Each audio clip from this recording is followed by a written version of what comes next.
Good evening, I'm Basil and this is Global Watch Analysis. Tonight, we explore a growing concern on the world stage, Israel in Asia, and Russia in Europe, two nations separated by geography, but increasingly bound by patterns that remind analysts of the turbulent years leading to World War II. Is history repeating itself? And if so, can the world afford another miscalculation? Before we understand today, we must revisit the late 1930s. In Europe, Adolf Hitler's Germany defied international treaties, rebuilt its army, and annexed territories while the League of Nations hesitated. In Asia, Imperial Japan expanded into China, sparking regional wars that would eventually merge into a global conflict. The world's failure to act decisively created the perfect storm for a devastating world war. Analysts argue that we now see yearly similar conditions, unchecked aggression, fragile alliances, and an international order struggling to contain multiple crises at once. Israel, a small but powerful nation in Asia's volatile Middle East. Surrounded by hostile neighbors and backed militias, Israel views every conflict as existential. Its wars with Hamas, Hezbollah, and tensions with Iran reflect the constant pressure of encirclement.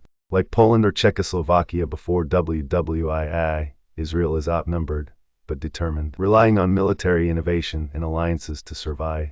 Israel's aggressive defense strategy mirrors pre-WWI states that built military strength in anticipation of inevitable war. Its dependence on U.S. backing echoes how small European states once relied on Britain and France, powers that often hesitated to act. Analysts warn, if great powers fail to address Israel's security concerns, small wars could snowball into regional conflagrations. Now to Europe, where Russia's war in Ukraine has already redrawn international borders by force. In 1939, Germany invaded Poland. In 2022, Russia invaded Ukraine. The echoes are chilling. Just as Nazi Germany sought to reclaim lost lands, Russia justifies its war with historic claims over Ukraine. The West's response are sanctions, weapons supplies, but no direct intervention looks strikingly like the appeasement policies of the 1930s. Analysts say Russia's partnership with China and North Korea forms an Eastern Bloc, not unlike the Germany-Italy-Japan axis. And ATO's hesitation mirrors Britain and France,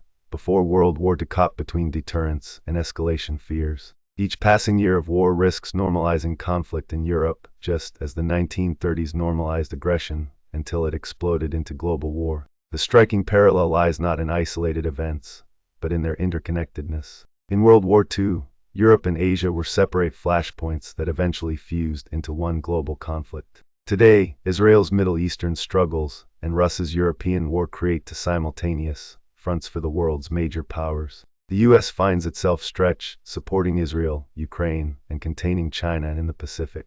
A conflict in the Middle East, say, a direct Israel-Iran war, could drag in Russia and the U.S. simultaneously. Meanwhile, escalation in Europe, say, NATO, confronting Russia, could pull in Iran, China, or even North Korea. The result, a global war scenario, not unlike 1939, triggered by overlapping alliances and regional clashes. Appeasement emboldens aggressors. Waiting too long can make war inevitable. Smaller conflicts can ignite larger ones. Local wars often become global when great powers are entangled.